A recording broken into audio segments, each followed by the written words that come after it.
Hey everybody, it's Mr. Sheets from Shoals Elementary again.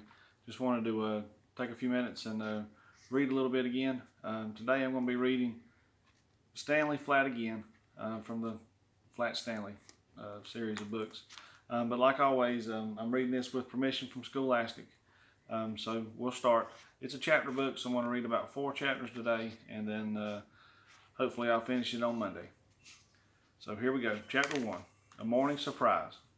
Ms. Lambchop was making breakfast. Mr. Lambchop at the kitchen table helped by reading bits from the morning paper. "Here's an odd one, Harriet," he said. "There's a chicken in Sweden that rides a bike." "So do I, George," said Ms. Lambchop, not really listening. "Listen to this. Merker building emptied, to be collapsed next week. Imagine, 8 floors. Poor thing." Ms. Lambchop set out plates. "Boys," she called, "breakfast is ready." Her glance fell upon a row of photographs on the wall above the sink. There was a smiling Stanley, only half an inch thick, his big bulletin board having fallen from the bedroom wall to rest upon him overnight. Next came reminders of the many family adventures that had come after Stanley's younger brother, Arthur, had cleverly blown him round again with a bicycle pump. There were the brothers with Prince Hurrahs, the young genie who had granted wishes for them all after being accidentally summoned by Stanley from a lamp. There was the entire family with Santa Claus and his daughter, Sarah, taken during a Christmas visit to the North Pole. There was the family again in Washington, D.C., in the office of the President of the United States, who had asked them to undertake a secret mission into outer space. The last picture showed Arthur standing beside a balloon on which Ms. Lambchop had painted a picture of Stanley's face. The balloon, its string in fact held by Stanley, had been a valuable guide to his presence, since he was invisible at the time. "Boys," she called again, "breakfast." In their bedroom, Stanley and Arthur had finished dressing. While Stanley filled his backpack, Arthur bounced a tennis ball. "Let's go," he said. "Here, catch." Stanley had just reached for a book on the shelf by his bed. The ball struck his back as he turned and banged his shoulder on a corner shelf. "Ouch. Sorry, Arthur, but let's go, okay?" "You know how long, Stanley." "Why are you shouting?" Stanley adjusted his pack. "Come on, I'm so hungry." He paused. "Oh boy. Arthur, do you see?" "I do, actually." Arthur swallowed hard. "You're, flat." The brothers stared at each other. "The pump," Stanley said. "It might work again." Arthur fetched the bicycle pump from the toy chest, and Stanley lay on his bed with the hose end in his mouth. Arthur gave a long, steady pump. Stanley made a face. "That hurts." Arthur pumped again, and Stanley snatched the hose from his mouth. "Ow, that really hurts. It wasn't like that before. We'd better stop." "Now what?" Arthur said. "We can't just hide in here forever, you know." Ms. Lambchop's call came again. "Boys, please come." "Do me a favor," Stanley said. "You tell them, sort of get them ready, okay?" "Okay," said Arthur, and went to tell. Arthur stood in the kitchen doorway. "Hey, guess what?" he said. "Hay is for horses, dear," said Ms. Lambchop. "Good morning. Breakfast is ready." "Good morning, Arthur," Mr. Lambchop said from behind his newspaper. "Where's Stanley?" "Guess what?" Arthur said again. Ms. Lambchop sighed. "Oh, all right, I guess. Tell." "Stanley's flat again," said Arthur. Mr. Lambchop put down his paper. Ms. Lambchop closed her eyes. "Flat again? Is that what you said?" "Yes," said Arthur. "It's true." Stanley stood now beside Arthur in the doorway. "Just look." "Good grief," said Mr. Lambchop. "I can't believe that bulletin board." "It didn't fall on me this time," Stanley said. "I just got flat. Arthur tried to pump me up like before, but it hurt too much." "Oh, Stanley." Ms. Lambchop ran to kiss him. "How do you feel now?" "Fine, actually," Stanley said. "Just surprised. Can I go to school?" Ms. Lambchop thought for a moment. "Very well, eat your breakfast. After school, we'll hear what Dr. Dan has to say." Chapter 2, Dr. Dan. "Ah, Mr. and Ms. Lambchop and the boys," said Dr. Dan as they entered his office. "How nice to—" His eyes widened. "Good heavens, Stanley. Mr. Lambchop, you really must do something about that bulletin board." It's still firmly in place, Dr. Dan, Ms. Lambchop said. We are at a loss to account for this attack of flatness. Dr. Dan thought for a moment. It's there, perhaps, a family history of flatness. No, Mr. Lambchop said, we'd remember that. We got dressed for school, Stanley explained. We didn't even have breakfast, and all of a sudden I got flat. Dr. Dan frowned. Nothing happened? Nothing at all? Well, Arthur hit me with a tennis ball, Stanley said, and then I banged my shoulder on. Aha! Jumping up, Dr. Dan took a large book from the case behind his desk and began turning pages. This is Dr. Franz Gemeister's excellent, difficult, and peculiar cases. Just let me find it. Here it is, flatness, page 217. He read aloud, sudden flatness, extremely rare, minimal documentation, hearsay reports. Here it is, dates back to the 5th century. During battle, Mongo the Fierce, an aide to Attila the Hun, was struck twice simultaneously from behind, and at once became no thicker than his shield. He became known as Mongo the Plate, and lived to an old age without regaining his original girth. Dr. Dan closed the book. As I suspected, the OBP. Beg pardon? Said Ms. Lambchop. The OBP, the osteal balance point, Dr. Dan explained. A little known anatomical feature. The human body, of course, is a complex miracle. Its skeleton, a delicate framework of supports and balances. The osteal balance point may occur almost anywhere in the upper torso. It is vulnerable only to the application of simultaneous pressures at 2 points, which vary depending on the age and particular design, let us say, of the individual involved. In my opinion, the pressures created by the tennis ball and the shelf corner affected Stanley's OBP, thereby turning him flat. For a moment, everyone was silent. For the first time Stanley went flat, you were greatly puzzled by his condition, Mr. Lambchop said at last. Now you seem remarkably well informed. I read up on it, said Dr. Dan. Ms. Lambchop sighed. Perhaps we should seek a second opinion. Who is the world's leading authority on the OBP? That would be me, said Dr. Dan. I see. Well, we've taken enough of your time. Mr. Lambchop rose, motioning for his family to follow. Thank you, Dr. Dan. At the door, Ms. Lambchop turned. Perhaps if we found the OBP, we could make Stanley... No, said Dr. Dan. It would be dangerous to put the lad through such a skeletal strain again. And finding the OBP, not very likely, I'm afraid. Arthur had an idea. I know. If we all got sticks and hit Stanley all over at the same time and kept doing it, then... That will do, Arthur, said Mr. Lambchop, and he led his family out. Chapter 3. Stanley Sails. Early the next Sunday morning, Mr. Lambchop had a call from an old college friend, Ralph Jones. Just wanted to remind you, George, that Stanley and I have a date to go sailing today, he said. He's looking forward to it, Ralph. Mr. Lambchop hesitated. I should mention, perhaps, that Stanley has gone flat again. Mr. Jones sighed. I thought he had gotten over that. Well, I'll pick him up at 10. Later that morning, driving with Stanley to his sailing club on the seashore, Mr. Jones inquired about a foreign visitor he had once met with at the Lambchops. A prince? Yes, around these days? Stanley knew he meant the young genie, Prince Haraz, but it would be difficult to explain not only the genie part, but also that Haraz had returned to the genie kingdom from which he had come. No, Stanley said. He went home, actually. Too bad. Mr. Jones was famous for his amazing memory. Haraz, as I recall. Right, said Stanley. In the harbor of the sailing club, Mr. Jones prepared his boat, Love Boat, and explained it to Stanley. This big sail here is the mainsail. That's the rudder back there for steering. And this zip bag is another sail called a spinnaker. We'll use that one for extra speed when we're running before the wind. See that boat way out there? How its spinnaker is puffing out front? Stanley laughed. The spinnaker looked like an open umbrella laying on its side.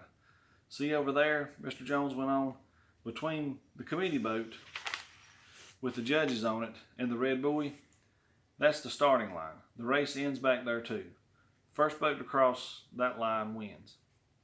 He cast off the mooring line and the mainsail filled. Lovebug headed out to join the other boats. Mr. Jones pointed.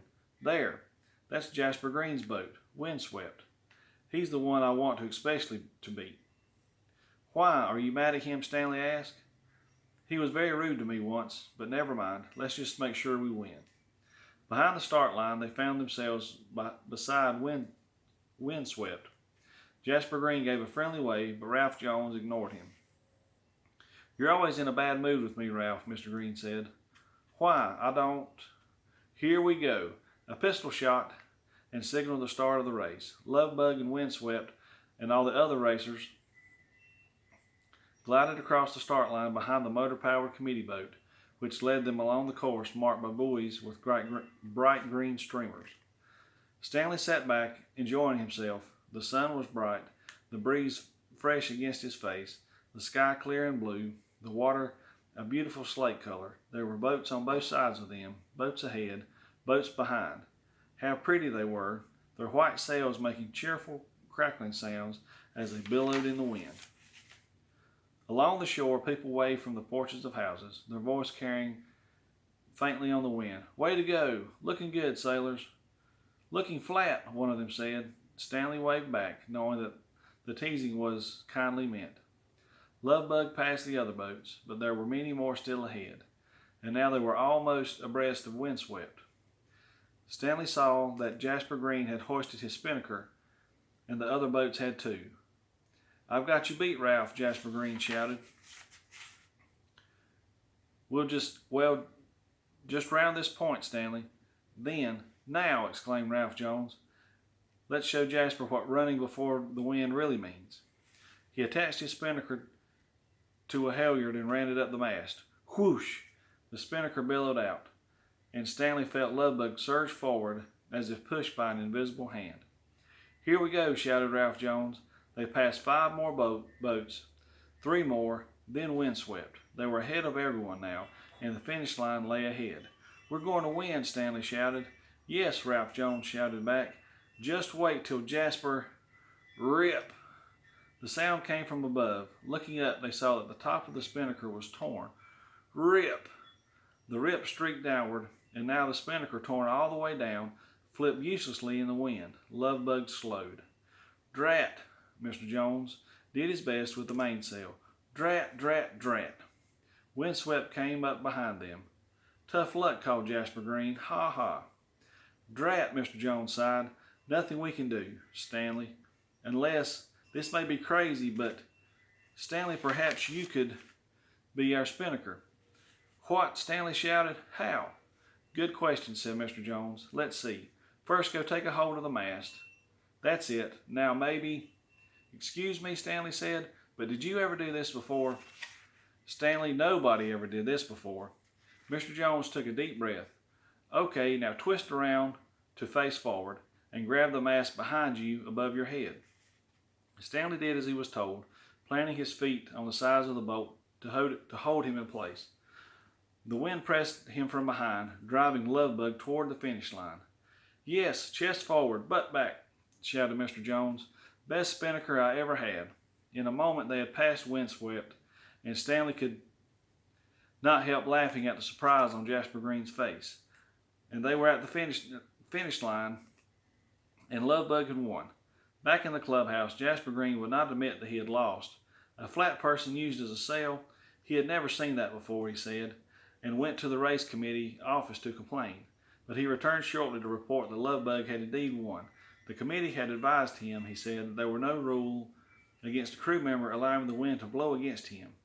Great sailing, Ralph, he said. I thought it was my race. I really did. Thank you, Jasper, Mr. Jones said, but Stanley noticed that he did not smile. Jasper Green noticed too. Ralph, you're still mad at me, he said. But why? You spilled coffee on my white pants, Jasper, said Ralph Jones, and you just laughed when I jumped up. What? Jasper Green seemed greatly surprised. I don't remember. Where? When? We were having lunch, said Mr. Jones, at the old Vandercook Hotel. The Vandercook, it closed down 20 years ago. Mr. Green slapped his forehead. I do remember. That lunch was 20 years ago, Ralph.